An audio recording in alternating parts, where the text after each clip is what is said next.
Please welcome Soularry to the set.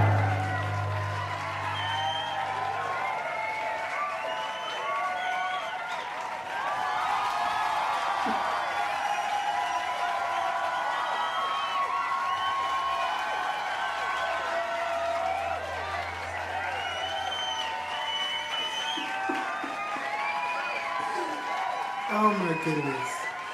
Thank you. Thank you so much. I mean, this is truly a pleasure to go on this journey with you. Now, see, I said to myself, I've given Luscious a show, Twinkie has shows. It's time that I do something for me. And so I decided to come up with the idea of the Soularry comedy show. Yes, I know. And to kick this thing off, we're not going to waste any time. I'm going to get into the story of my childhood when I almost died in a house fire. Yes, it happened to me. And I'm going to title this, A Christmas Fire. Y'all ready for it? Let's go. Soularry to the set. Soularry to the set.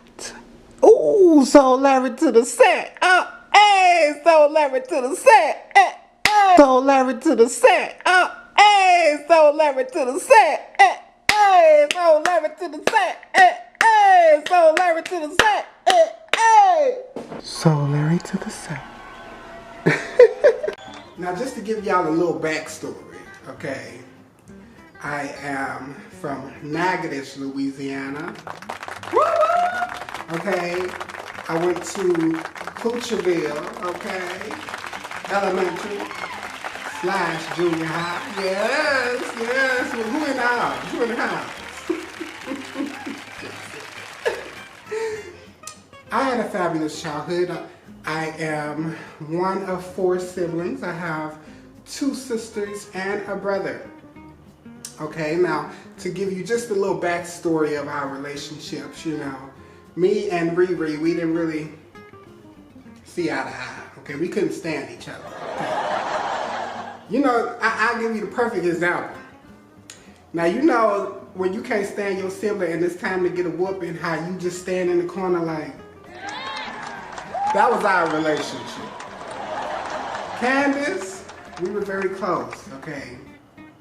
And then my little brother, he's my only brother, so of course that is just my little prince, okay? I love him very dearly, okay? Now see, Candace was more responsible, but I was the runner-up, okay? So my mom would always wake me up. I hated it. Mom, I hate it, okay? Always wake me up and give me instructions for the household. She would wake me up a few hours before it was time for the other siblings to get up. And I used to always say to myself, Sal, you are not the oldest. Why does she wake you up? Well, I mean, I thought my sleep was important to me too. But you know, that's just a little backstory of our relationship so you understand the dynamics, okay? But now see, my mom woke me up that morning and she said, son, I took out a pack of chicken. Don't cook the chicken. Tell your siblings not to cook the chicken. So I said, yes, ma'am. I'll relay the message and let them know. Well, you know, my little brother, he couldn't cook nothing, so he didn't get the message, okay? He was real low, you know. And then I tell Candace, you know, she's like, okay, cool. You know, Candace didn't really like chicken like that, so it wasn't a big deal to her. And so I tell Riri, okay? And Riri, I'm using your name Riri because it sounds cuter. Riri. I tell Riri, sister, Mama said not to cook the chicken. To wait until she got home and she was gonna cook the chicken. Well, you know, it's always that one sibling that it's like their parents say something and they gotta go against it. So it's like something rolls up in her, you know. But she felt like, oh, I can't do the chicken. Well, I'm hungry. And she told me, I'm gonna cook the chicken. Now, I advised her sister, Mama said, don't cook the chicken until I get here. And she responded to me and said, I don't care what Mama said. I'm hungry and I'm gonna cook the chicken. And I said, well, if you're gonna cook it, throw me 2 in there.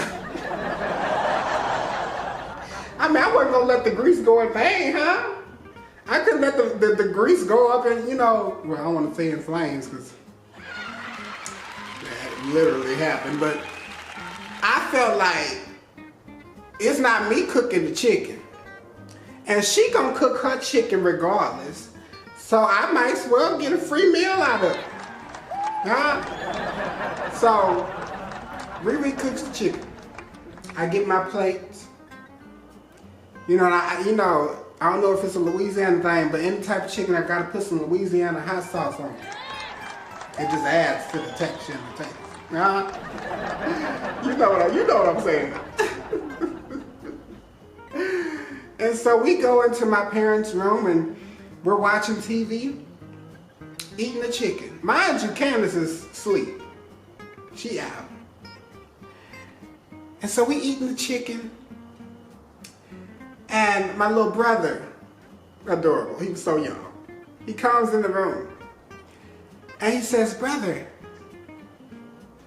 the kitchen's on fire.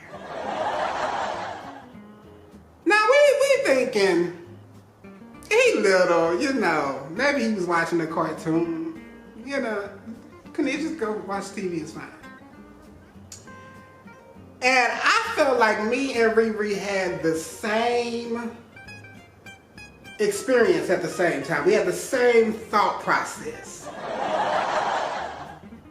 That was real detailed for a 4 or 5-year-old to come tell us that the kitchen is on fire. So we both leaned back at the same time. And all I can see is the baller of grease in flames, and the poke cabinets, they wasn't gonna survive. They was gone. So we panicked. Huh? We like, oh my gosh. Now see, Rita, she thinking in her head, oh, I'm about to get beat. So her only focus is going to go try to get the fire out. Now I knew that wasn't gonna work because it's the whole baller of grease on fire. So I immediately run to the most responsible one in the house, Candace. I say, if anybody know what to do in this situation, it's gonna be Candace. So I run to the other end of the trailer, like lightning. I was out, huh? And I tell Candace, wake up. It's an emergency. The house is on fire. Now see, I know I can be funny and comedic. And I guess that ain't work in my favor because Candace thought I was joking. She thought I was playing, and see, I'm trying to survive. So I run and I get my brother. Because he's the most innocent one in the house. He can't fend for himself. He don't even know he in danger. So I get him, and I pick him up like in the movies, and I run. Out into the pasture. Okay, it was the front yard, but the pasture's out. And I place him there, and I realized Candace never followed me. So I run back for Candace. And I tell her, Candace, the house is on fire. Now you can choose not to believe me if you want to, but I'm letting you know I'm not coming back, because at this point I gotta save myself. So you can lay here and die, or you can run with me. Now see, when I said that, it registered to Candace that, oh my goodness, the house is on fire. And as the responsible one, she grabs the phone. But see, I'm not even thinking about that at this point. We're running. And I glance at the kitchen, and Rita is in the kitchen fanning the grease fire. Now you know a grease fire, if you fan it, what's gonna happen? It'll grow. Yes, it's gonna grow. At this point, I'm like, it is what it is. I got my brother out. I done did my job, okay? So Candace springs into action. And she runs to get Rita. And I could just hear him like, Rita, you gotta come on. The house on fire, you gonna kill yourself. You can't put it out. Stop fatting it. So she finally came to her sense that she ain't gonna be able to one. She ain't gonna be the one to be able to put the fire out. Now me and my little brother just standing, just looking at her. I'm like, child, look at this. Ain't this a sight to see?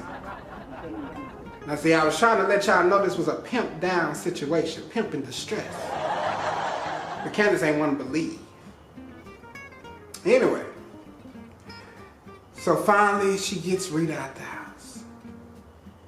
And Candace, being the smart one that she is, she says, did anybody call 911? And we all said, no, that's your job. So Candace calls 911. And we wait there in the cold. Now, the firefighters, they get there. And Rita is panicked. Riri don't know what to do. Huh? And all I'm thinking is, ooh, they gonna get you. I told you not to cook it. And I ain't in trouble because I just ate the chicken.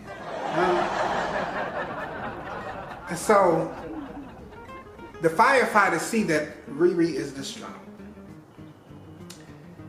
And it was a white man and a black man.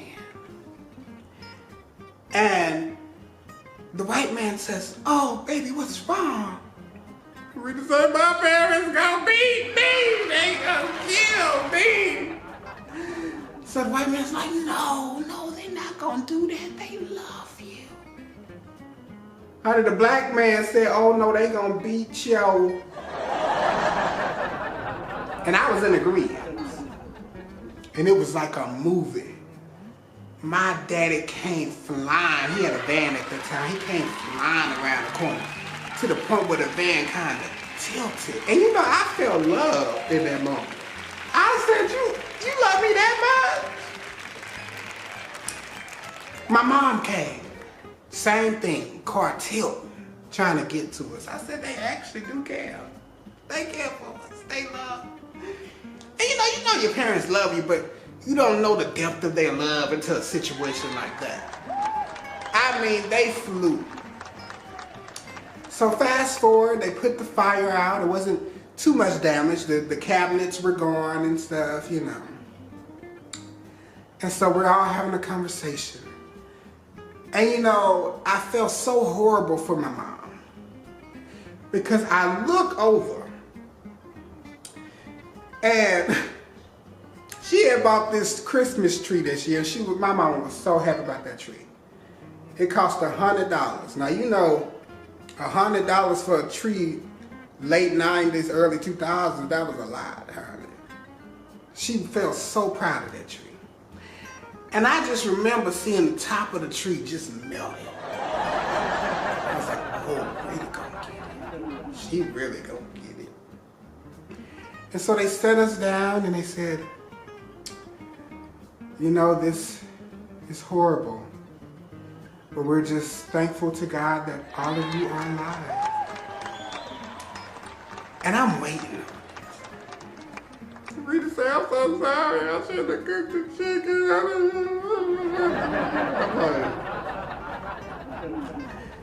And my dad looks at her and he says, baby, all of those things can be replaced, but you cannot. Yes, I know, it's sentimental. It stuck with me because I remember thinking, wow, that's so special. But then I said, so you're not going to whoop her? We got to go sleep somewhere else. I delivered the message. And you going to let her go scot-free? But it taught me something. That love conquers all. And at the end of the day, the people in your lives is so very special and is worth more than any material thing. So on this Christmas, I encourage all of you to love the ones that love you. Thank you. This has been a good, you've been an amazing audience. I mean, it's fact. Thank you. And good night.